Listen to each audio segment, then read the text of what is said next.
Viagem ao Fim da Noite é um desses títulos com significância múltipla, então vai depender demais de para qual membro da banda você perguntar. E mesmo para o público, né? Cada um é livre para dar a sua interpretação. Para mim, eu acho que duas explicações se sobrepõem às demais, dentro do que eu acho que é importante. A primeira é sobre uma exploração mais específica do que esse termo viagem significa. Tenho pensado muito, conversado com os companheiros de banda, sobre essa ideia de que o presente, o instante presente, tão super valorizado nesses termos tipo Carpe Diem, Seize the Day, olha o dia, aproveite o dia, me são estranhos, porque a vida deveria ser uma coisa mais ampla do que o momento presente, no sentido do aproveitamento, da presença constante do passado e do futuro, ou seja, como se o momento presente fosse apenas um veículo do que era para o que será. E que ambos esses momentos, que me parecem tão, digamos assim, politizados como nocivos para a vida, deveriam ser, na verdade, bem-vindos. Porque a vida fica muito mais ampla, né? E a arte ajuda a ampliar esse momento em ambas as direções. Pode parecer uma explicação tanto hippie, mas é assim que eu enxergo e é uma forma de explicar. Definição do que seria a viagem. O momento presente ser apenas esse fio condutor entre ambos os momentos, que são mais largos, mais ricos e mais importantes, que são tudo que você já viveu e tudo que ainda você pretende viver. Então é mais ou menos esse o início. E uma segunda forma de ler o título seria entender que no Supercolisão existe uma característica específica bem interessante, que a gente gosta demais de variedade. Então o disco é muito dinâmico e não há uma conexão, digamos assim, clara entre as faixas, ou seja, elas não existem no mesmo ambiente, se você quiser entender dessa forma. Como se o disco fosse esse, novamente, fio condutor, a ligar o ouvinte de parada em parada, como numa viagem. Então, ao invés de adicionar cores e profundidade a uma única ideia, a gente prefere, talvez, locomover o ouvinte de um universo para o outro, e fazer com que cada um deles seja rico em si só.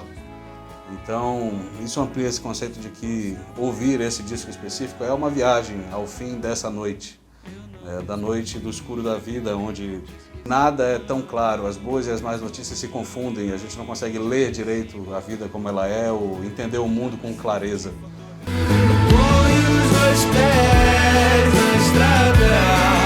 A gente gosta de brincar que a gente passou por um processo criativo até chegar no nosso processo criativo. Quando entramos na banda junto com o Henrique, inicialmente era para fazer a turnê de Zen Total do Ocidente, o disco anterior. E como o Ian sempre é muito prolífico como compositor, ele nos mostrava canções, a gente estava nos ensaios e a gente apresentava essas canções ao vivo para sentir um pouco como o público se conectava. Canções como Pardal são dessa época. Depois a gente testou outro processo, onde o Ian trazia as ideias iniciais das canções e eu ajudava ele a finalizar a canção, acrescentando umas partes, e até eu escrevi umas letras em francês na canção Estrada, que foi a primeira vez na minha vida que escrevi letras, então foi um bom exercício também.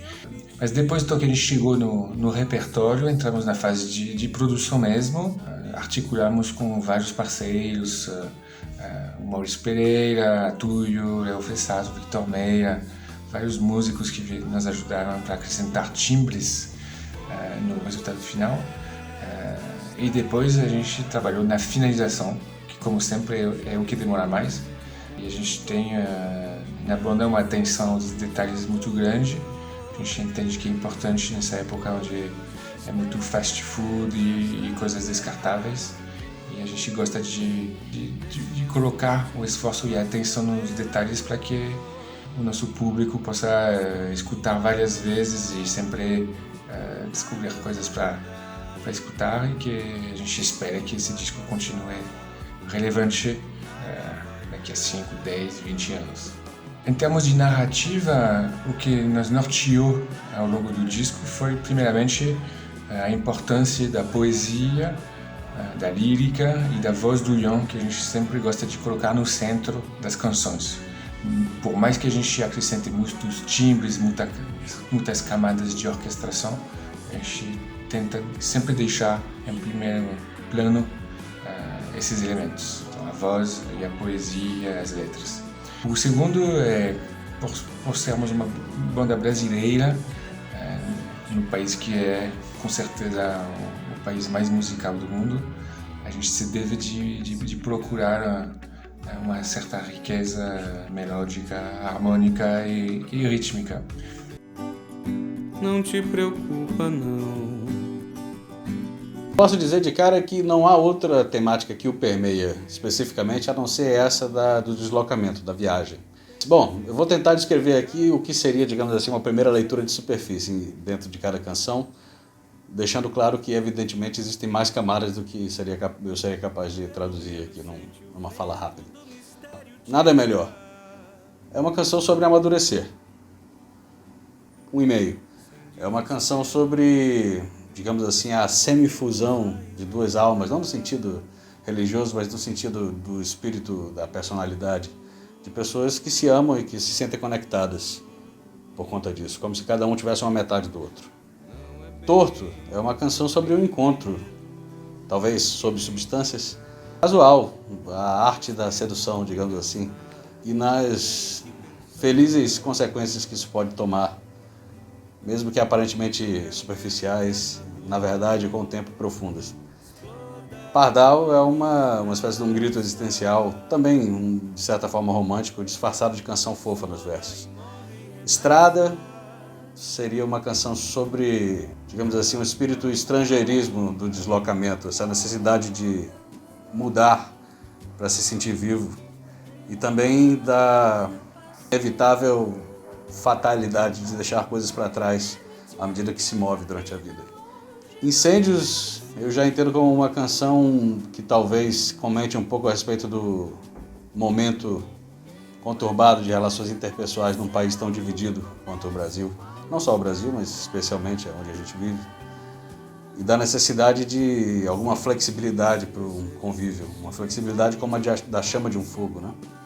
Eu Não Te Esqueci é uma canção um tanto quanto engraçada, eu acho. A respeito do sentimento de estar pasmo do lado de uma pessoa que do seu lado diz: mas você não lembra de mim, você me esqueceu. Sobre a necessidade de não se levar tão a sério e de lembrar do outro, estar com o outro, né? Ser leve.